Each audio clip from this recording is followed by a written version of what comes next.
할렐루야. 오늘도 우리 하나님께서 또 저희들에게 필요한 은혜와 또 인도하심을 허락해 주시기를 축원합니다. 오늘 함께 보신 본문을 중심으로 마땅치 않은 것을 가르치지 못하게 하라. 마땅치 않은 것을 가르치지 못하게 하라. 라는 제목으로 잠시 비춰가는 말씀에 또 은혜를 나누겠습니다. 어제 저희들은 이제 장로나 감독의 개인적인 성품 또는 자질 뿐만 아니라 교회를 무너뜨리는 자들로부터 공동체를 지켜야 한다. 이게 감독의 아주 중요한 자질이다. 그래서 특별히 바울은 공동체를 무너뜨리는 가정마다 돌아다니면서 가정교회였겠죠. 가정교회를 이제 무너뜨리는 자들의 입을 막으라. 그리고 엄히 꾸짖으라. 이렇게 강력하게 명령을 하셨습니다. 그렇다면 왜 그들의 입을 막아야 하고 꾸짖어야 하는가? 물론 공동체를 무너뜨리기 때문에 그렇습니다만 그들이 도대체 무슨 말을 하고 다니고 또 무슨 짓을 하고 다니는가 우리가 좀 알아야 오늘날에도 그런 일들이 반복이 되고 또 그런 일들이 반복이 될 때 지도자로서 그 공동체를 우리가 어떻게 보호할 수 있는가. 먼저 14절을 보시면 왜 입을 막으라 꾸짖으라 했느냐면 유대인들의 허탄한 이야기 또 진리를 배반하는 사람들의 명령을 따르지 않게 하려 함이다. 14절에서 제일 중요한 단어 두 개를 찾아야 되는데 그게 뭐냐면 허탄한 이야기입니다. 허탄한 이야기 그리고 사람들의 명령 요 두 단어가 14절의 핵심입니다. 자꾸 허탄한 이야기 그리고 사람들의 명령을 따르도록 그렇게 말을 하고 있기 때문에 그들의 입을 막으라. 더 축약해서 말한다면 사람의 명령이 자꾸 이렇게 강요되지 않도록 만들어라. 교회는 하나님의 말씀이 주가 돼야 되는데 그 말씀처럼 보이지만 또 그 외에 사람들이 추가한 것들이 덕지덕지 누더기처럼 붙어 있는 경우가 많습니다. 우리 구별하기가 참 어렵습니다. 예나 지금이나 이 공동체 안에 어떤 사람들이 덜어 있습니까? 이 개똥 철학자들이 소위 덜어 있습니다. 개똥 철학자 그러면 뭐 어떤 사람들을 우리가 흔히 그런 개똥 철학자라 그렇습니까? 자기만의 어떤 기준과 소신 물론 그게 필요합니다. 그게 틀렸다, 맞았다 이게 아니라 뭐 자기만의 소신이 있고 또 삶의 철학이 있죠. 우리도 다 자기만의 방식이 있으십니다. 신앙생활도 그렇고 또 사회생활도 그렇고 또 가정생활도 그렇고 또 개인의 어떤 모든 영역에서 자기만의 기준이 다 있으십니다. 그런데 문제가 되는 건 무엇입니까? 그것을 공동체 안에서 다른 사람에게 강요하고 그걸 따라오라고 요구하는 것이 문제가 됩니다. 여러분 기억하실 텐데 예수님 시절에 예수님께서 제일 힘들었던 대상이 누구였는가? 뭐 힘드셨는지는 모르겠습니다만 제일 많이 부딪혔던 그 대상이 누구였습니까? 종교 지도자들이었는데 왜 그들과 제일 많이 부딪히셨는가를 봐야 합니다. 그냥 태생적으로 지도자들을 싫어하셨는가? 그게 절대 아닙니다. 예수님이 왜 그들을 반대하셨고 그들과 싸우셨는가? 우리 마태복음 15장 9절을 한번 보시죠. 자, 한번 화면을 통해서 보시면 같이 한번 읽어보겠습니다. 시작. 사람의 계명으로 교훈을 삼아 가르치니 나를 헛되이 경배하는도다. 이사야 말씀을 인용하신 건데요. 여기 보면 종교 지도자들을 왜 반대하셨습니까? 사람의 계명을 교훈 삼아, 즉 사람의 계명을 만들어서 가르치고 있기 때문에, 그리고 그것이 마치 하나님을 잘 섬기는 것이다, 이게 하나님의 뜻이다 라고 사람들을 호도하고 있기 때문에 헛되이 경배한다. 예수님 시대에 대표적인 사람의 계명들이 뭐가 있었습니까? 많이 있었지만 뭐 안식일에 관한 규정도, 안식일은 틀림없이 어떻습니까? 하나님의 말씀이었죠. 그러나 거기에다가 여러 가지를 덧붙였었습니다.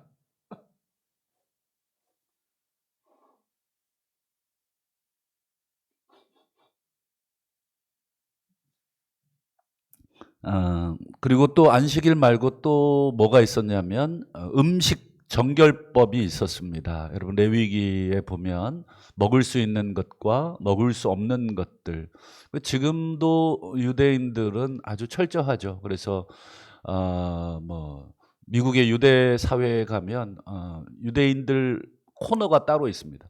마치 뭐 이슬람 사람들이 많아질수록 이 이슬람 사람들이 먹을 수 있는 음식을 뭐 이렇게 따로 진열해 놓고, 우리 뭐 요즘 한국인들이 참 많아지면서 한국인들 음식을 진열해 놓는 뭐 외국에 가면 그런 마트들도 많이 생겼습니다.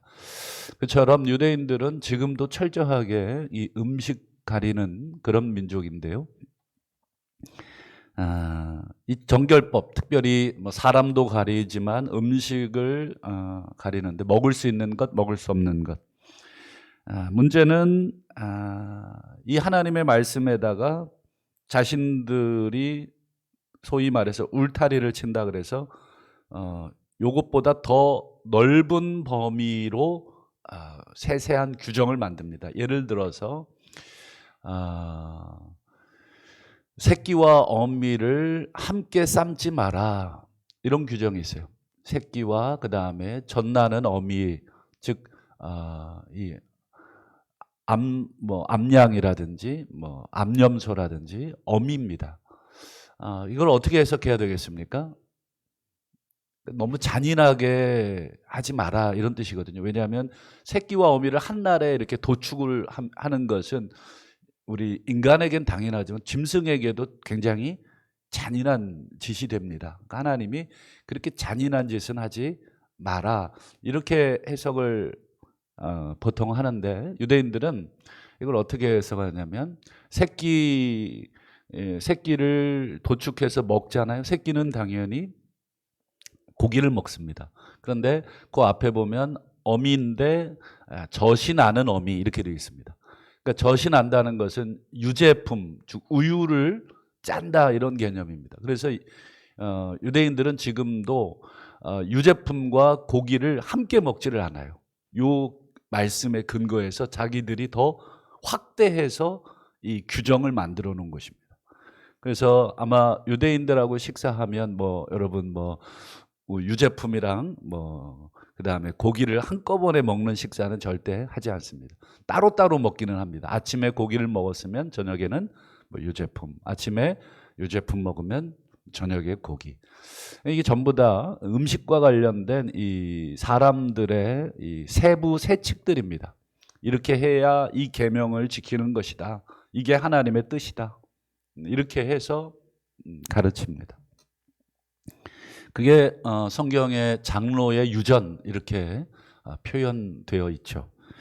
그러나 여러분, 이 정결법, 뭐 안식일 등등 하나님의 율법의 어떤 외형, 형태, 이 형태를 주신 것은 뭐 때문에 주셨습니까?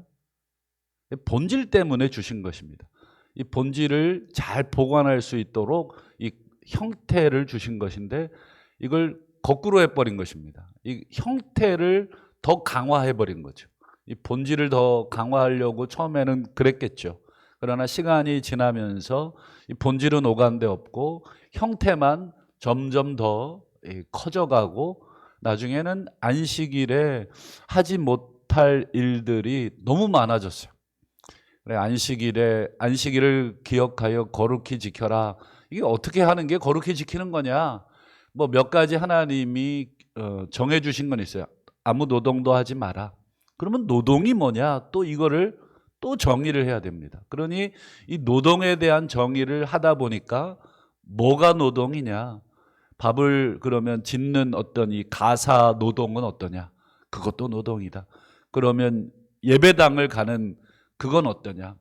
그것도 걸음을 제한합니다. 그래서 몇 걸음 이상 걸으면 노동이 됩니다. 뭐 여러 가지 하여튼 불을 피우는 것도 당연히 노동이고 등등의 이 노동에 해당되는 규정만 이 수십 가지를 만들어 놨어요. 우리 한국 교회도 그런 영향을 예전에 없지 않아 받았죠. 저는 좋은 전통 중에 하나였지만 그게 나중에 이게 이제 사람들을 올가매는 전통으로 확대가 된 것에 대해서 아쉬움이 있죠. 예를 들어서 주일날 돈 쓰지 마라. 또 주일날 버스도 못 타게 하던 시절이 있습니다.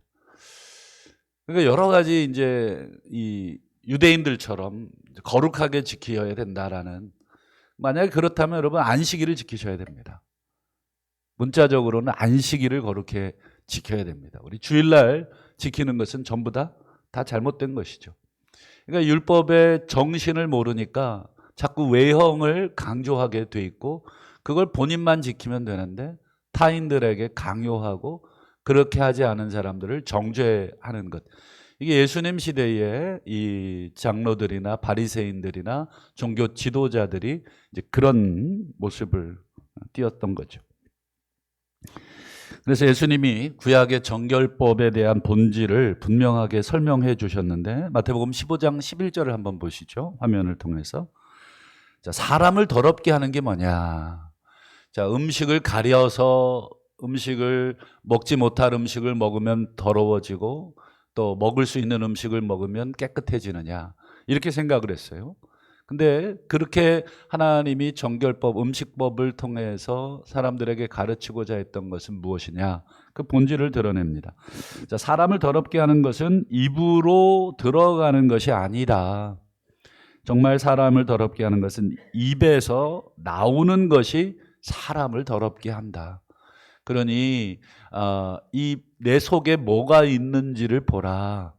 음식법이나 기타 하나님의 여러 가지 규정들은 결국 우리의 내면을 정결하게 하는 그런 중요한 외적인 어떤 수단으로서 우리에게 주신 것이다. 그러면서 이 사람의 입에서 나와서 사람을 더럽게 하는 게 뭔지를 예수님이 설명하시는데 마태복음 15장 19절을 보시면 마음에서 나오는 것이 사람을 더럽게 한다. 마음에 나오는 것이 뭐냐? 악한 생각, 살인, 간음, 음란, 도둑질, 거짓 증언, 비방 등등등등 이런 것들 전부 다 여러분 이런 것들이 타인을 그리고 공동체를 다 망가뜨리고 무너뜨리는 행동들입니다. 잘 보십시오. 나도 무너뜨리겠지만 다른 사람도 무너뜨리는 것입니다. 살인하는 것, 간음하는 것, 도둑질하는 것, 거짓 증언하는 것, 비방하는 것 어떻습니까? 전부 다 공동체를 더럽게 하는 말들이나 행동들이 진짜 나도 더럽게 하고 공동체도 더럽게 한다. 이 예수님의 가르침을 바울은 이렇게 표현합니다. 자기의 이제 표현대로. 디도서 오늘 본문으로 돌아가서 1장 15절을 보실까요? 자, 깨끗한 자에게는 모든 것이 깨끗하다. 여기서 이 모든 것은 음식을 말하는 것입니다. 이 할레파, 이 디도, 이 그레데 지역에 그레데 섬에 이 할레파들이 유대인들이 있었어요. 유대인들이 당연히 할레파죠. 예수 십자가로는 부족하다는 것입니다. 구약을 들이대면서 봐라, 할례 받았다. 아브라함도 할례 받았고 할례에 뭐라고 돼 있습니까? 할례 받지 않은 사람은 내 백성 가운데서 끊어질 것이다. 봐라, 끊어진다. 이 규정들을 가지고 할례를 강요하고 여러분 할례를 받게 함으로써 여러분 할례를 받으면 나머지 모든 구약의 규정들도 짊어져야 할 의무를 지게 되는 것입니다. 그러니 당연히 그 다음 수순이 뭐겠습니까? 정결법으로 넘어가게 되죠. 할례 받았고 그러면 정결법을 또 들이대면서 이 정결법만 들이대겠습니까? 장로들의 유전까지 같이 들이대면서 이 그레데 교회의 성도들의 신앙을 온통 십자가로는 부족한 신앙으로 만들어 놓은 것입니다. 예수 믿음으로 충분하다고 아무리 뭐 강단에서 얘기를 하지만 또 본인도 그렇게 믿고 있다고 생각을 하는데 실생활 가운데서는 그걸로 부족한 것입니다. 계속해서 다른 것들을 계속 덕지덕지 만들어 놓습니다. 여러분, 깨끗한 사람들에게는 여러분 모든 음식들이 다 깨끗합니다. 이 말은 구약 전체에 나오는 정결법들에 대한 설명입니다. 반대로 더럽고 믿지 아니하는 사람, 내 안에 아까 예수님이 지적하신 것처럼 악한 생각, 살인, 간음, 음란, 도둑질, 거짓 증언, 비방 등등 이 공동체의 다른 사람들을 신앙을 무너뜨리는 더럽고 믿지 아니하는 하나님의 이 가르침을 정확하게 받아들이지 않는 자들에게는 아무것도 깨끗한 것이 없어요. 모든 것이 다 불만이고 모든 것이 다 지적 대상이고 모든 것이 다 부정하고 다 고쳐야 할 것들을 투성이 이렇게 됩니다. 그래서 바울은 이 그레데 성도들의 신앙을 온통 무너뜨리고 있는 이 할레파를 향해서 뭐라고 표현합니까? 저주합니까? 16절 보실까요? 그들은 하나님을 시인하나 입으로 시인하겠죠. 겉으로는 하나님을 섬기는 것처럼 보이겠죠. 그러나 행위로는 부인한다. 여러분, 입으로는 시인하고 행위로는, 이걸 좀 더 정확하게 말하면 마음으로는 부인한다 이렇게 되는데, 이걸 뭐라고, 이런 사람들을 뭐라고 표현을 예수님이 하셨습니까? 위선자 이렇게 표현을 하셨습니다. 그럴듯하게 보이지만 아니다. 그래서 마태복음 15장 7절과 8절을 한번 보시죠. 외식하는 자들아, 이사야가 너희에 관하여 잘 예언하였도다. 이 백성이 입술로는 나를 공경하되 마음은 내게서 멀도다. 이 말씀을 하고 나서 이어지는 마태복음 15장 뒷부분에 사람의 입으로 들어가는 게 사람 더럽게 하는 게 아니라 속에서 나오는 것이 더럽게, 이 음식과 관련된 정결법에 대한 정죄를 예수님이 하기 위해서 이 말씀을 먼저 하신 것입니다. 여러분, 공동체 안에서 여러분 자기 뜻대로 자기가 정한 규칙대로 움직이려고 하는 자들이 있죠. 마치 하나님의 뜻인 것처럼 이렇게 해야 교회가 교회인 것처럼, 간혹 교회가 이래서 되겠느냐, 물론 교회가 잘못 가고 있는 부분에 대한 올바른 지적도 있습니다만 간혹 자기가 원하는 방향이나 모습대로 교회를 끌고 가기 위해서 교회가 이래야 되겠냐, 이게 하나님의 뜻이냐, 이렇게 얘기하면서 자기의 방식을 강요하는 사람들이 있습니다. 여러분, 그런 사람들 때문에 여러분 속회나 또 공동체가 어떻습니까? 힘들어집니다. 그 사람만 있으면 뭔 일을 못해요. 계속 그것 때문에 딴지를 걸기 때문에. 만약에 내가 하나님을 더 잘 섬기기 위해서 나만의 이 개똥 철학, 규칙을 만들었다면 잘하시는 것입니다. 그러나 본인만 그렇게 잘 지키시면 됩니다. 그것을 공동체 전체에 강요하거나 또 타인의 신앙을 비판하면서 도대체 구원받은 사람인지 모르겠다, 구원을 받았는지 안 받았는지 타인의 구원에 대해서 마치 본인이 하나님이라도 되는 양 평가하고 또 심판하는 것은 옳지 않습니다.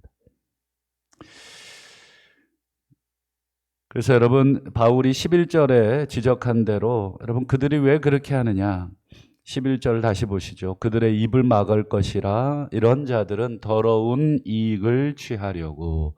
여기서 더러운 이익이라고 했을 때 이익은 금전적인 이익만 이익이 아니라 포괄적인 이익입니다. 이 여기서의 이익은 무엇이겠습니까? 예, 사람의 교훈 또 자신의 교훈으로 사람들을 가르치면 사람들이 자신을 따르게 되어 있습니다. 어딘지 그렇습니다. 기준을 세운 사람이 항상 중심에 서게 됩니다. 여러분, 그러기 때문에 자기가 중심에 섬으로써 뭐가 만들어지냐면 자기 세력이 만들어집니다. 세력이 만들어진다는 것은 엄청난 이득을 가지고 올 수 있습니다. 교회 내에 어떠한 일들을 결정할 때 세력이 있다는 것은 자기의 뜻이 결정될 확률을 높이는 것이 됩니다. 사람을 규합하는 것이죠. 그래서 여러분 어떻습니까? 주변에 가만 보시면 자기 사람 만들려고 하는 사람들을 경계하셔야 됩니다.